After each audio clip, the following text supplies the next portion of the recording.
Graças a paz, irmãos e irmãs, estamos novamente aqui com a nossa querida Adaion.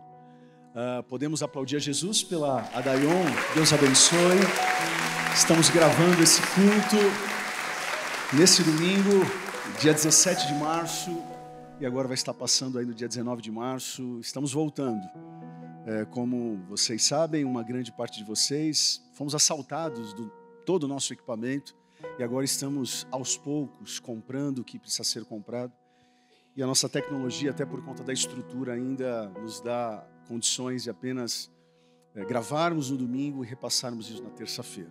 E o pouco que temos, faremos, em nome de Jesus. Então, Adaion, seja muito bem-vinda aqui com a gente. Mateus, capítulo 5, versículo 13 ao versículo 16. Vocês são o sal da terra. Mas se o sal perder o seu sabor, como restaurá-lo? Não servirá para nada, exceto para ser jogado fora e pisado pelos homens. Vocês são a luz do mundo. Não se pode esconder uma cidade construída sobre um monte. E também, ninguém acende uma candeia e a coloca debaixo de uma vasilha. Pelo contrário, coloca no lugar apropriado e assim ilumina a todos os que estão na casa. Assim, Adai, brilhe a luz de vocês diante dos homens, para que vejam as suas boas obras e glorifiquem o Pai de vocês, que está nos céus. Amém e amém. Fala com a gente, Senhor. Não porque merecemos, mas por graça e misericórdia. Em nome de Jesus, amém e amém. Podeis assentar, muito obrigado.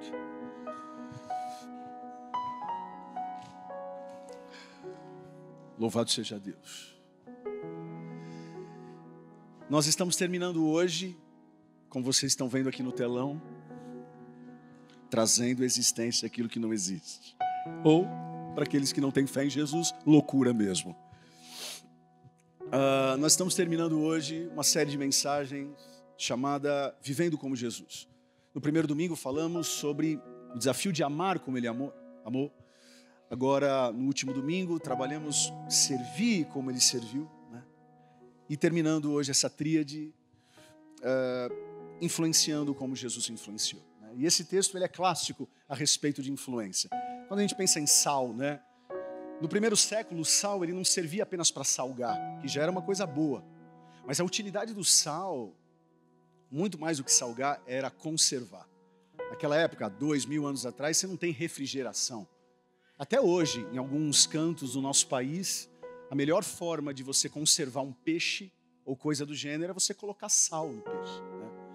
Então, mais do que a ideia de salgar uma comida, Dé? É a ideia de conservar a comida. Então, é muito importante. Ele vem falar sobre sal, então tem uma profundidade muito grande a respeito disso. Vem falar sobre luz, como é importante a luz estar no local certo. Luz sem estar no lugar certo não vai fazer muito sentido. Por exemplo, se eu colocar uma luz lá fora, não vai mudar em nada a vida, porque o sol é muito maior, muito melhor. Então, como é importante ter essa luz aqui dentro.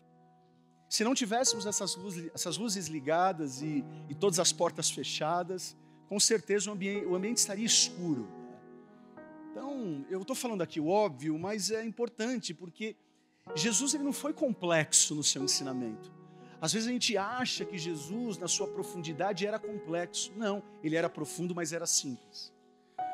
E são de coisas tão básicas que nós precisamos até hoje, Tanto sal quanto a luz são esses elementos que ele usa aqui. E eu quero, obviamente, como vocês sabem, estou pregando menos em relação à quantidade nesses domingos por conta de toda a infraestrutura, de todo o calor que nós estamos vivendo aqui, até para eu aguentar os 4 cultos que nós estamos fazendo. Então, quero ser bem objetivo com vocês. Quando eu leio esse texto falando sobre a importância de sermos sal e luz, não vem apenas da capacidade de fazermos boas obras, porque o texto termina assim, Façam boas obras para que de fato o mundo conheça aquilo que vocês estão fazendo. Não, mas também vem da nossa capacidade de vivermos e pregarmos o verdadeiro evangelho de Jesus, que é o meu esforço aqui, é o esforço da escola bíblica, é o esforço da rede, é o esforço dos grupos de conexão, do college principalmente, da pastoral.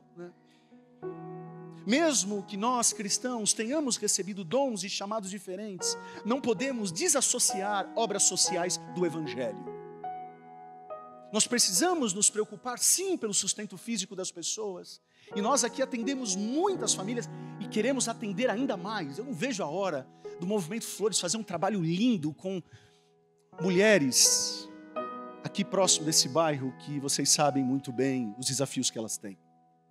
Não vejo a hora da gente entrar pela Avenida Industrial e fazer um trabalho muito bonito, assim como outras igrejas também têm feito. Não vejo a hora de nós irmos para os bairros, convidarmos as pessoas para virem para a Páscoa, para o Natal. Não vejo a hora da gente fazer uma grande decoração de Natal na fachada desse prédio. Me segurem, me segurem que eu estou apenas aquecendo, hein? Quando você pensa que eu estou desanimado, tem gente que me abraça, pastor, você está desanimado ultimamente. Eu falei, eu estou guardando energia. Quando você vai fazer uma maratona, você não pode se matar no primeiro quilômetro. Pegaram? Então, estou quietinho, mas estou legal. Sou pobre, mas sou limpinho, vai dar bom. Olhem só o que John Stott, um clássico, disse: evangelismo e atividade social são como as duas lâminas de uma tesoura, ou como as duas asas de uma asa, as duas asas de uma ave. Então, a importância é muito grande do evangelismo e da ação social, né? Mas é óbvio que, de fato, o evangelismo ele tem o seu lugar de primazia, né? Porque o que as pessoas estão precisando nesse mundo é serem salvas do inferno.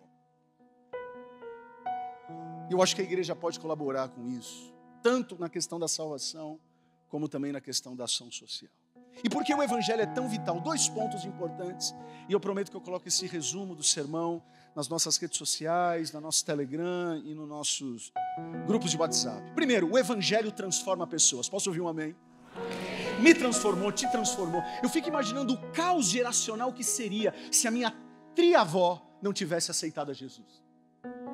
Por conta da minha tria-avó ter aceitado a Jesus, a minha bisa aceitou a Jesus, a minha avó aceitou a Jesus, a minha mãe aceitou a Jesus, eu aceitei a Jesus, os meus filhos têm Jesus e os meus netos também terão Jesus, até a volta dele.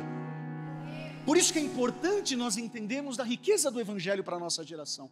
Romanos 1, versículo 16, a gente precisa repetir isso com muita convicção. Romanos 1, 16, não me envergonho do evangelho, porque é o poder de Deus para a salvação de todo aquele que crê.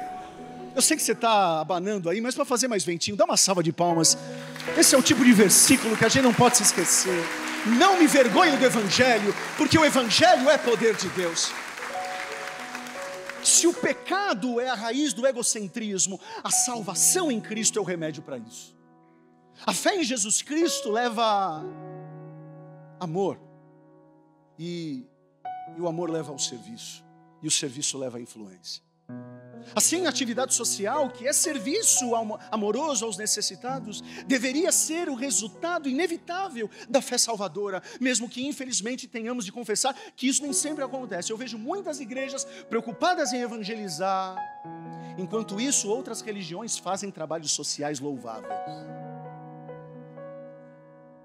Agora, mesmo reconhecendo que muitas pessoas não conhecem a Jesus, e essas pessoas praticam boas obras, precisamos insistir que somente o evangelho de Jesus Cristo transforma de verdade as pessoas. E pessoas evangelizadas podem influenciar a sociedade, não somente com as suas boas obras, mas pela ação do Espírito Santo que habita nelas. A ação social é importante, é muito importante. E quem me conhece sabe do quanto eu sou apaixonado por isso.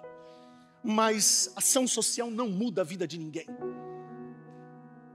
Eternamente falando, não muda. Pode ser uma grande porta de entrada, mas de verdade, o que muda as pessoas. 3,16 lá em João: Deus amou o mundo de tal maneira que enviou o seu único filho, para que todo aquele que nele crê não pereça, mas tenha a vida eterna.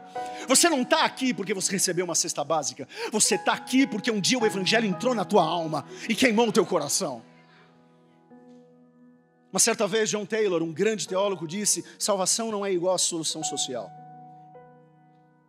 Ela tem que preceder e transforma a vida das pessoas. Quando o evangelho é pregado e vivido de forma fiel e ampla, ele não só leva o que comer e o que vestir para as pessoas, mas também faz com que as pessoas evangelizadas confessem a Jesus Cristo como Senhor e Salvador. Como eu disse, a obra social é uma grande porta de entrada, Mas de verdade, o meu grande interesse como pastor é ver as pessoas, ou verem as pessoas aceitando a Jesus. Alguns vão dizer: Rodrigo, isso é proselitismo. Pode falar que é proselitismo. Mas no fundo, o que eu mais quero é que as pessoas tenham sim alguma coisa para comer, alguma coisa para vestir. Mas no fundo, elas estejam aqui no domingo dizendo: só Jesus Cristo salva. Segundo ponto, para nós terminarmos: o Evangelho transforma culturas. O Evangelho que transforma pessoas é o Evangelho que transforma culturas.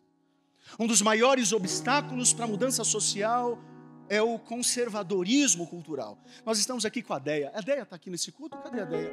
Deia, fica de pé, minha querida, por favor. A Deia é de Ilha de Marajó. Podemos aplaudir ao Senhor pela vida dela?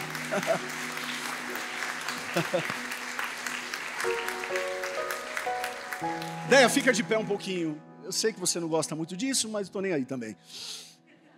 Tá tudo certo. Ninguém mandou você atravessar o Brasil para estar aqui.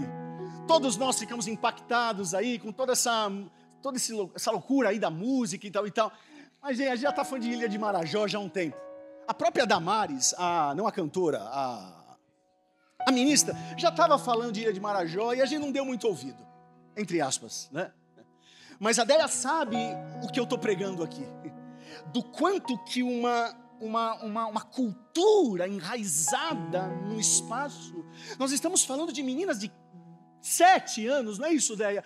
8 anos, 11 anos, que são... Eu estou evitando aqui falar, tá? Por conta das crianças e dos adolescentes, tá bom? Vocês me entendem aqui?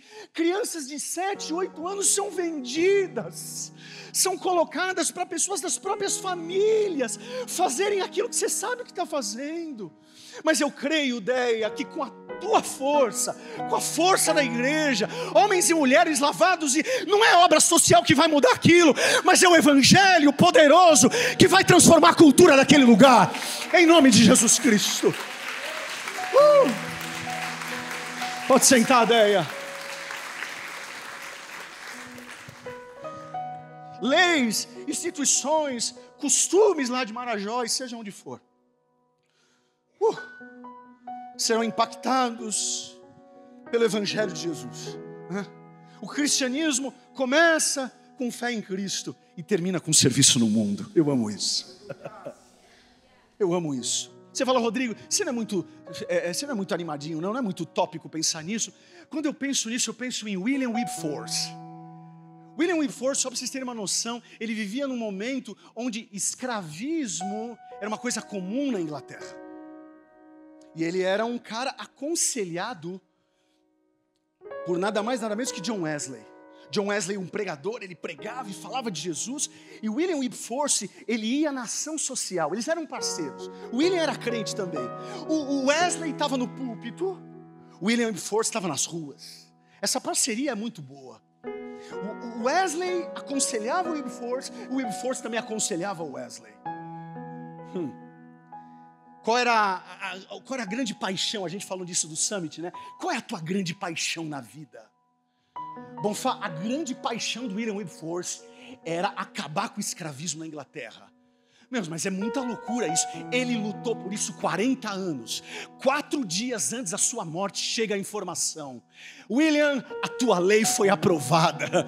Não haverá mais escravismo. A tua luta deu certo. Ei, se eu acredito que o escravismo parou por conta da luta de um homem, o que nós podemos fazer num bairro como esse pelo poder do nome de Jesus Cristo? De Jesus aos apóstolos, dos apóstolos aos pais da igreja, dos pais da igreja aos reformados, ou os reformadores, dos reformadores aos missionários. A dobradinha que nunca faltou é o exercício de sermos sal e luz. Foi a conexão entre a proclamação do Evangelho e obras sociais.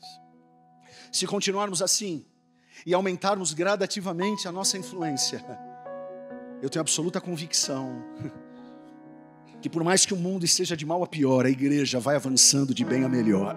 Porque as portas do inferno não podem prevalecer na tua empresa, as portas do inferno não vai prevalecer no seu serviço, as portas do inferno não vai prevalecer aonde tem abundado o pecado, aí na rua industrial. A rua industrial, a avenida, esse é meu sonho, tá? Que a avenida industrial de Santo André seja conhecida como a avenida mais abençoada dessa cidade. Essa é a minha paixão de vida quando eu cheguei aqui. Agora a gente precisa continuar a pregar o evangelho. Pecado é pecado. Obra social é obra social. Eu acredito nisso. Eu acordo todos os dias para ver isso acontecer. Por isso que nós precisamos de vocês. Porque o sal ou é para salgá-lo ou é para jogar fora. No reino de Deus, quem você é? Alguém útil ou alguém que os homens podem pisar? É o que está escrito. Se o sal não for para salgar, ele vai ser para ser pisado. Deus não morreu na cruz do Calvário por você, para te ver pisado pela sociedade, mas para conservar essa sociedade dizendo, ainda existe esperança. Você pode, por favor, levante suas mãos. Pai, eu termino esse sermão, falei o que precisava falar, entreguei aquilo que o Senhor gerou no meu coração. Não é muito falar, mas é a nossa postura diante da Tua palavra, Deus. Levante empresários aqui, levante pastores, levante pregadores. Senhor, em nome de Jesus, dentistas, diaristas, Deus. Usa, Senhor, cada profissão aqui, porque queremos chegar na sociedade. Não queremos salgar o saleiro, porque aqui já tem muito sal. Não queremos colocar luz num lugar que já é iluminado. Não, nos leve à missão. Como o autor disse, todo cristão ou é missionário ou é impostor. Não queremos ser impostores, não queremos ser pisados pelos homens. Queremos ser uma geração que vai romper a avenida industrial dizendo, Jesus é a esperança. Queremos ser uma nação, queremos ser melhor uma igreja, Deus, onde vamos chegando nesse bairro campestre, não dando trabalho para os vizinhos, mas declarando que nós viemos tirar pessoas do inferno e colocarmos o seu reino de luz, Pai. Não conseguimos fazer isso sozinhos, precisamos de recursos financeiros, precisamos de recursos humanos, precisamos de recursos estruturais. Mas a nossa função não é alimentar a multidão, a nossa função é colocar os nossos pães e os nossos peixes, sabendo que o resto o Senhor fará. Assim eu oro, Senhor, assim eu te agradeço, não somente hoje, mas para todos sempre.